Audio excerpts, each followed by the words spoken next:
It's been months since my mom Angel passed away, but some days it feels like the weight of it still crushes me. I loved her deeply, even though life had a way of putting me in the background while my sister Margaret took center stage. My name is Rebecca, 27 years old, a painter who scrapes by with small commissions.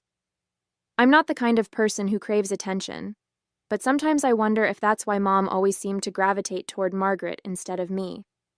Margaret seemed to have everything: a husband, a nice house, and the luxury of never having to take responsibility for anything. Mom adored her, always defending her no matter what. Meanwhile, I was the one making sure things didn't completely fall apart.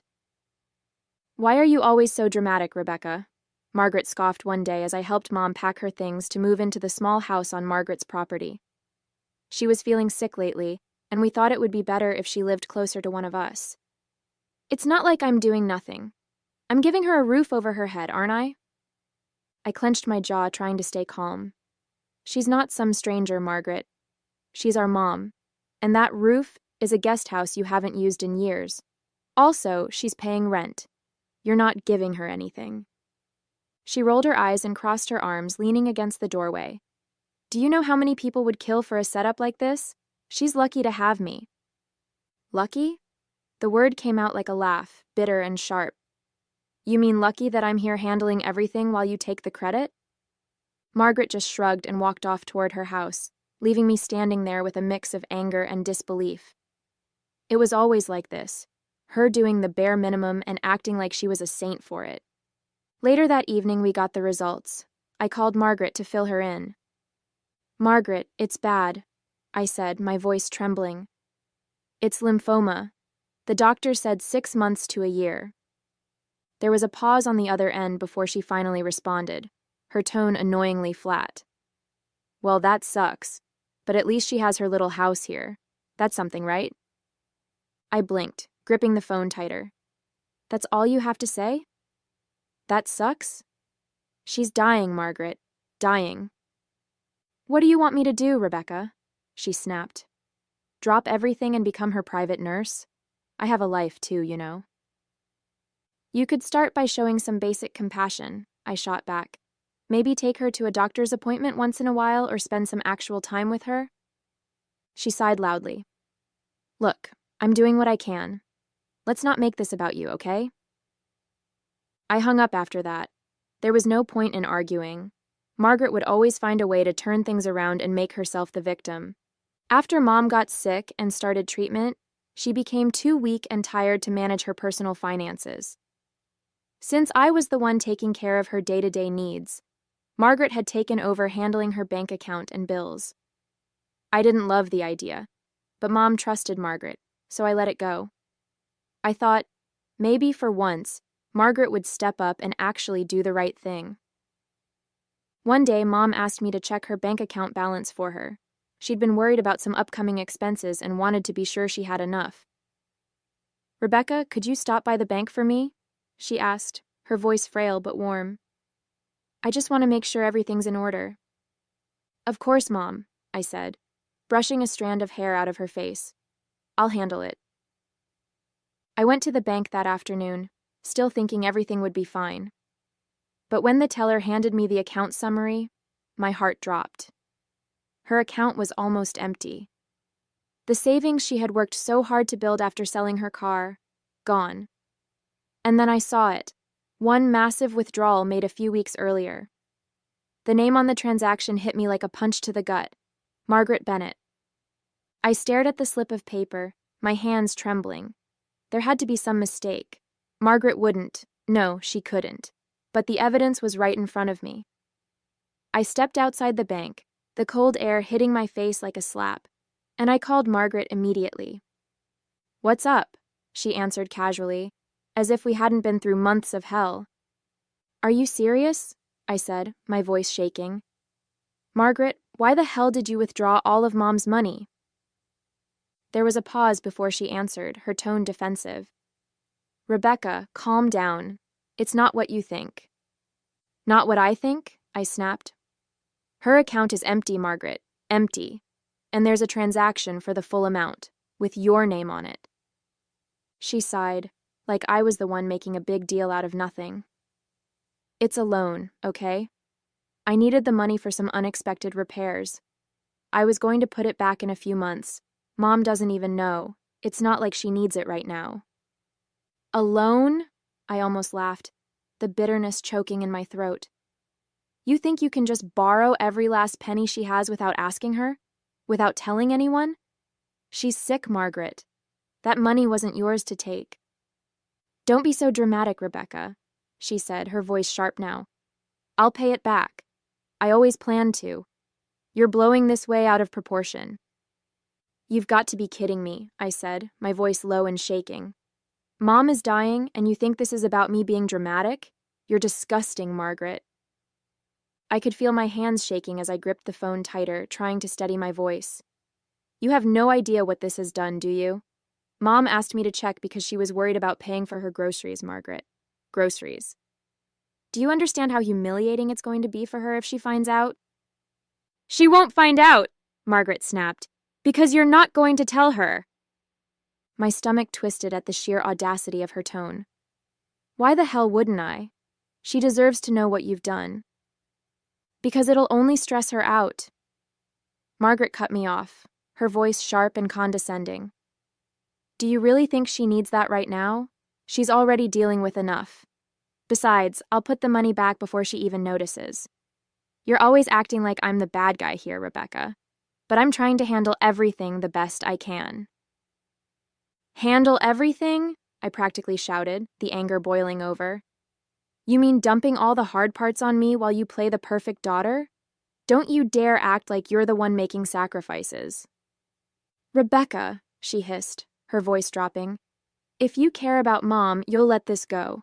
She doesn't need to know about this. And you, stop trying to make me the villain just because you can't stand that she trusted me with her finances. I hung up, unable to listen to another word. My chest felt tight, my heart pounding as I stood there on the sidewalk, staring at the cars passing by. Margaret was trying to spin this into something noble, as if she was doing Mom some kind of favor by stealing from her. But what could I do? Telling Mom would break her heart, and the thought of adding to her pain made me feel sick. I needed to talk to someone, to vent, to make sense of the storm brewing in my head. Without thinking twice, I called my best friend Laura. She picked up on the second ring. Hey, Rebecca, how are you? She asked, her voice warm but slightly concerned. She could always tell when something was wrong. It's Margaret, I said, my voice cracking. I told her everything, the bank account, the withdrawal, the pathetic excuse Margaret had given me. By the time I finished, I could hear Laura's breathing had quickened. She took everything? Laura asked, disbelief dripping from her voice. And she expects you to just keep quiet about it? She said it's a loan, I said bitterly, pacing my small living room. She's acting like she's doing Mom a favor by not telling her. Laura didn't respond right away, and when she did, her voice was low and firm. Rebecca, you can't let her get away with this. What if she doesn't pay it back? Your mom needs that money. She's depending on you. I know, I said, running a hand through my hair. But if I tell Mom, it'll crush her, and Margaret knows that. She's using it against me. Of course she is, Laura said sharply. She knows you're too kind to blow this up, and she's taking advantage of that. But Rebecca, someone has to hold her accountable. I sighed heavily, sinking into the couch. I don't even know how. Margaret doesn't listen to me. She never has. And George, her husband, always so full of himself. I stopped myself, but Laura jumped in. George knows about this, doesn't he? She asked. He has to. Probably, I admitted. He's just as bad as she is, always backing her up no matter what. You should have seen how smug they were when Mom moved into that guest house. Like they were saints for letting her live there. You're not alone in this, Laura said gently. I'll help however I can. But Rebecca, you need to stand your ground. Her words gave me a small flicker of strength, but I still felt trapped. I couldn't tell Mom. I couldn't confront Margaret without it escalating into a full-blown war. But I couldn't just sit there and let her walk all over us. The next few days were unbearable. I couldn't get the thought of Margaret's betrayal out of my head. Every time I saw Mom, it was like a heavy weight pressing down on my chest. She'd smile at me, thank me for helping her with dinner or sitting with her during treatments, completely unaware of what Margaret had done. I couldn't bring myself to tell her. Every time I opened my mouth, the words got stuck in my throat. But Margaret didn't make it easy to let things go. A few days later, I was at Mom's house, helping her organize her medical bills, when Margaret strolled in like she owned the place.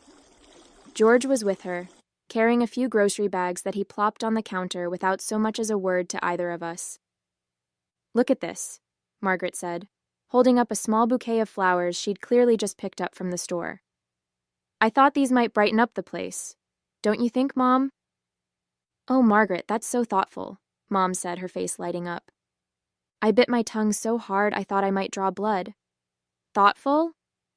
"She emptied your bank account, Mom." But instead, I just nodded stiffly, pretending to focus on the papers in front of me. George caught my expression and smirked. "You should learn a thing or two from Margaret, Rebecca. She's always thinking of others." It was the last straw. I slammed the papers down on the table and stood up. "Thinking of others? Are you serious?" My voice was shaking, but I didn't care. "Rebecca," Mom said softly, looking startled. "What's wrong?"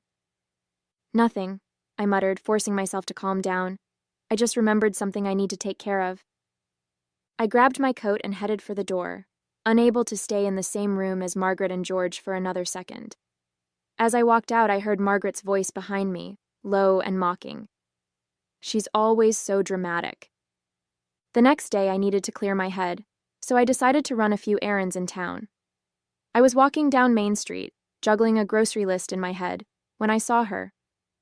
Margaret, stepping out of one of the fanciest boutiques in town, laughing and chatting with a sales assistant as George held the door open for her. She had at least 3 shopping bags in her hands, each with the store's logo plastered all over them. I froze mid-step, my stomach churning. There she was, spending God knows how much money on clothes and who knows what else, while Mom was budgeting for groceries. The image of Margaret's name on that withdrawal flashed in my mind, and my hands clenched into fists. Without thinking, I marched straight up to her.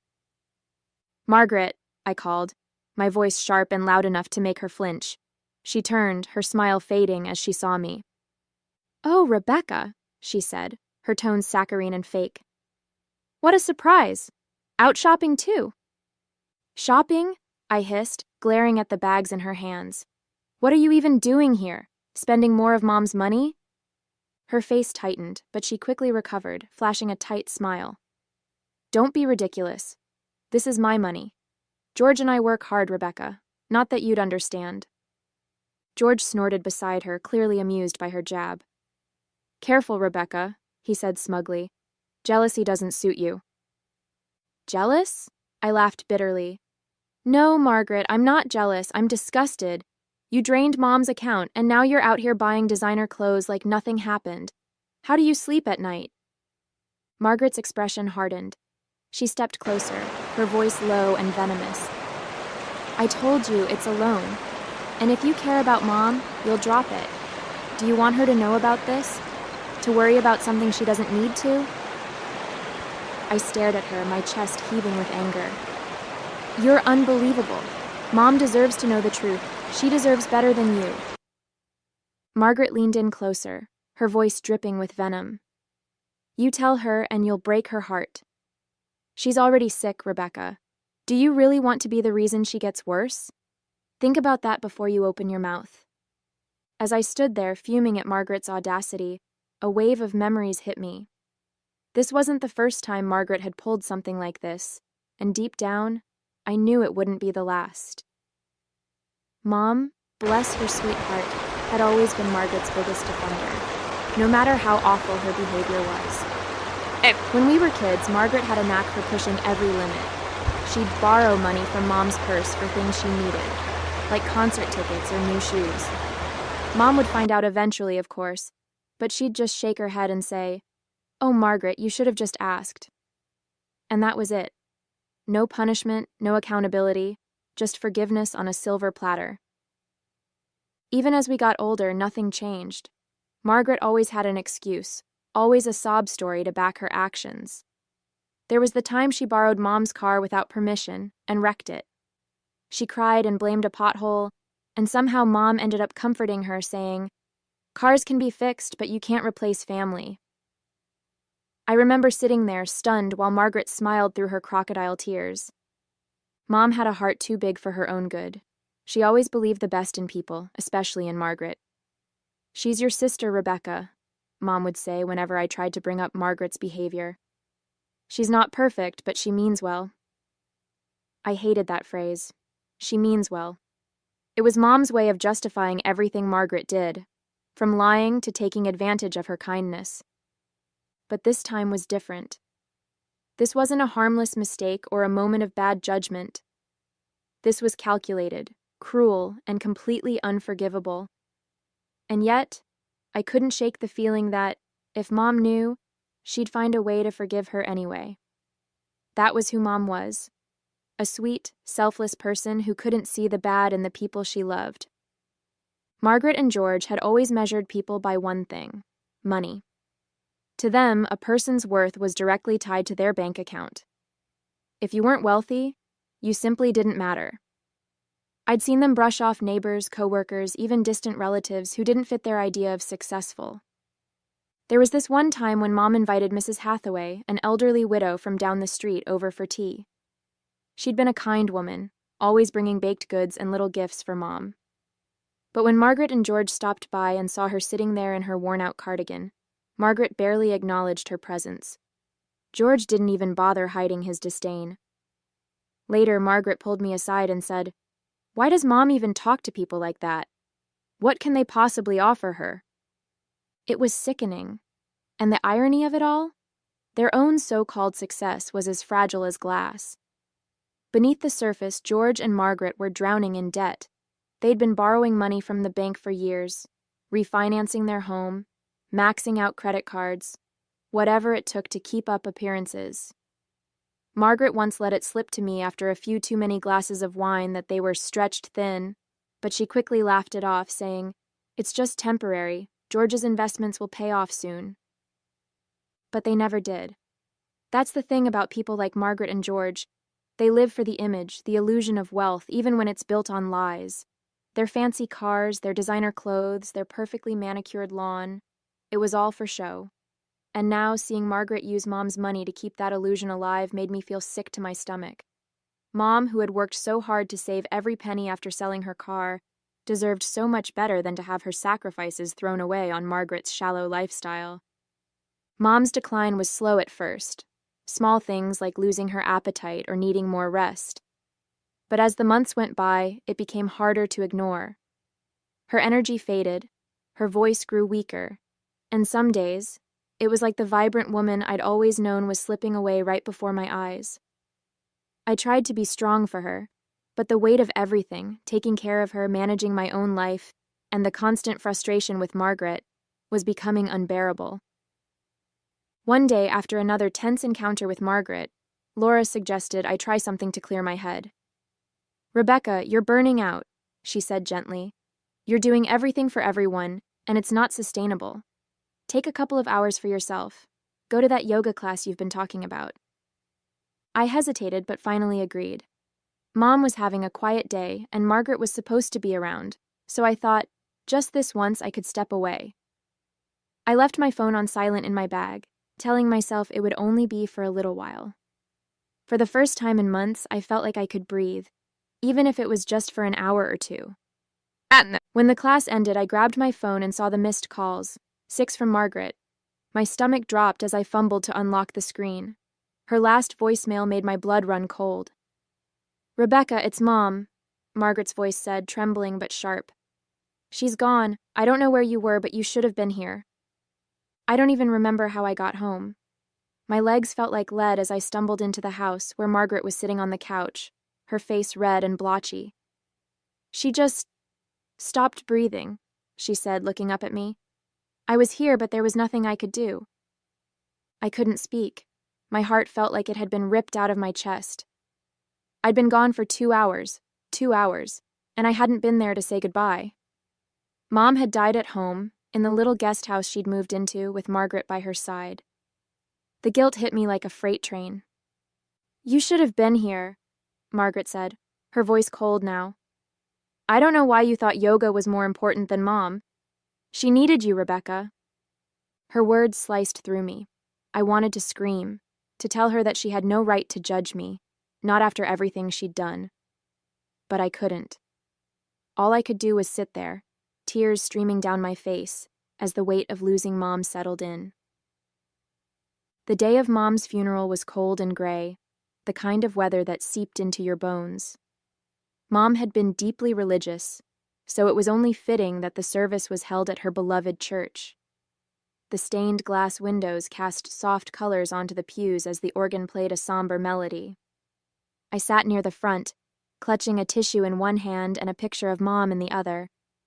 My heart was heavy, not just with grief, but with the weight of everything that had happened.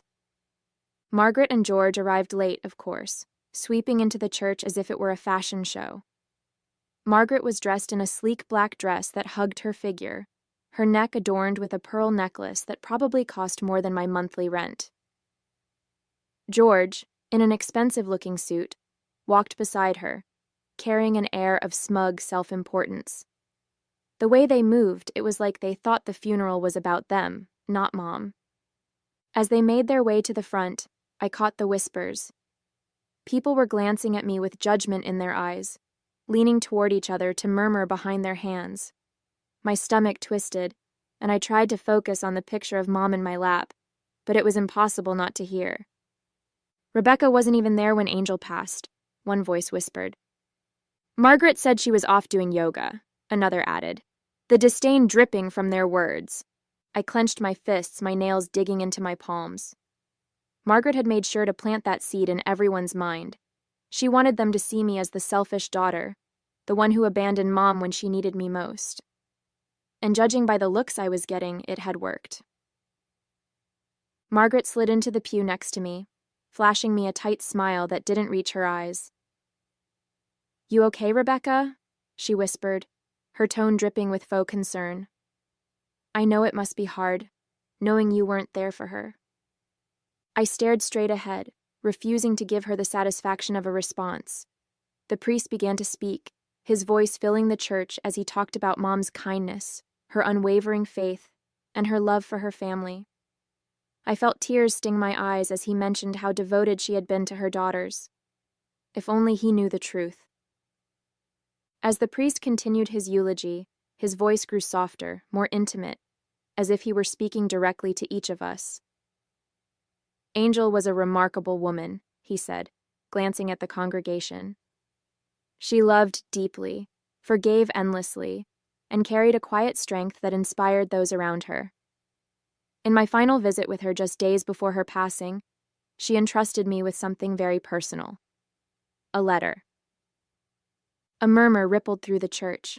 My breath hitched. A letter? I glanced at Margaret, who shifted uncomfortably in her seat. George furrowed his brow, looking confused but not concerned. I, on the other hand, felt a strange mix of curiosity and dread. "She asked me to read it today," the priest continued, holding up a sealed envelope. "It was her final wish, and she made me promise that I would share her words with all of you." The church fell silent. You could have heard a pin drop as he carefully opened the envelope and unfolded the paper inside. The anticipation was unbearable. My heart pounded as the priest adjusted his glasses and began to read aloud. "To everyone gathered here today," he began, his voice steady, "I want to thank you for coming to celebrate my life. I lived a life of love and faith, and though it was not without challenges, I leave this world with gratitude in my heart. However, there is something I must say before I rest, something that weighs heavily on me and must be brought into the light." I froze. I could feel the tension in the room as everyone leaned in, waiting for what came next. "I have always believed in forgiveness," the priest read, his tone solemn, "but forgiveness does not erase the truth. And the truth is, in my final months, I experienced a betrayal so painful that it nearly broke me. Margaret, my eldest daughter, I trusted you with everything. My care, my home, my finances. But you took advantage of that trust in ways that no mother should ever endure. Gasps echoed through the church. Margaret's face went pale, and she shifted in her seat, her hands gripping the edge of the pew. George's jaw tightened, but he stayed silent, his eyes darting toward the priest.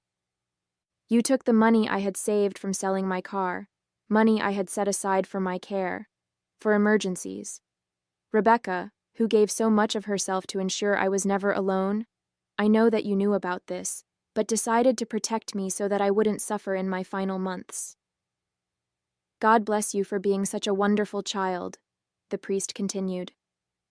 Margaret, you drained my bank account and what was left of my energy, leaving me with nothing. I knew, but I kept quiet. I didn't want to shame you or cause more pain in my final days, but people need to know who you are. My hands flew to my mouth as tears streamed down my face. She knew. All this time, Mom knew. The guilt, the fear of breaking her heart, it had been for nothing. She had carried that pain herself, silently. The priest's words lingered in the air, heavy and unshakable. The silence in the church was deafening. All eyes turned to Margaret, who sat frozen, her face pale as if all the blood had drained from it. George shifted uncomfortably beside her, his usual smugness replaced with unease. No one said a word, but the weight of judgment in the room was palpable. I didn't move. My tears were flowing freely now, but they weren't just for Mom. They were for the truth she had carried alone, for the strength it must have taken to leave this world with grace despite everything Margaret had done. My chest ached with a mix of grief, relief, and rage. Margaret finally broke the silence. She stood abruptly, her chair scraping loudly against the floor. "This is ridiculous," she hissed, her voice trembling with indignation. She was sick, probably confused. I did everything for her, everything. And this is how she repays me? People around her started to whisper, their faces filled with shock and disdain. George grabbed her arm, trying to pull her back down, but she yanked it away. "You don't know what it's like," she continued, her voice louder now, almost desperate. "I was under so much pressure. I needed that money for the house, for both of us." "That's enough, Margaret," the priest said firmly, his voice cutting through the tension like a blade. "This is not the time to justify your actions. Your mother's words speak for themselves." Margaret glared at him, then at me. Her eyes burned with a mix of anger and humiliation. "I hope you're happy," she spat before storming out of the church, George trailing awkwardly behind her. The sound of the heavy doors slamming shut echoed through the sanctuary. I sat there stunned, as people began to murmur around me. Some whispered words of sympathy, while others exchanged looks that said everything they thought about Margaret's outburst. Laura, who had been sitting a few rows behind me, came up and placed a hand on my shoulder. "Rebecca," she said softly, her voice steady. "Your mom saw you for who you are. She knew you were the one who stood by her, no matter what." I nodded, my throat tight. Mom's letter had lifted a weight I hadn't realized I was still carrying. I had spent so much time protecting her, trying to shield her from the truth, and yet she had known all along. And even in her final days, she had chosen to protect me instead. As the service ended and people began to file out, many stopped to offer me condolences, their words laced with a newfound respect. Margaret's mask had finally slipped, and the truth was out. I wasn't sure what would happen next, for her, for George, or for me. But one thing was certain. Mom's voice, even in death, had given me a sense of closure I hadn't thought possible. That night, as I sat alone in my small apartment, I looked at the picture of Mom I had taken from the service. "Thank you," I whispered, clutching it close to my chest. For the first time in months, I felt the faintest glimmer of peace. Mom's love had been bigger than Margaret's betrayal, and in the end, that love was all I needed to carry me forward.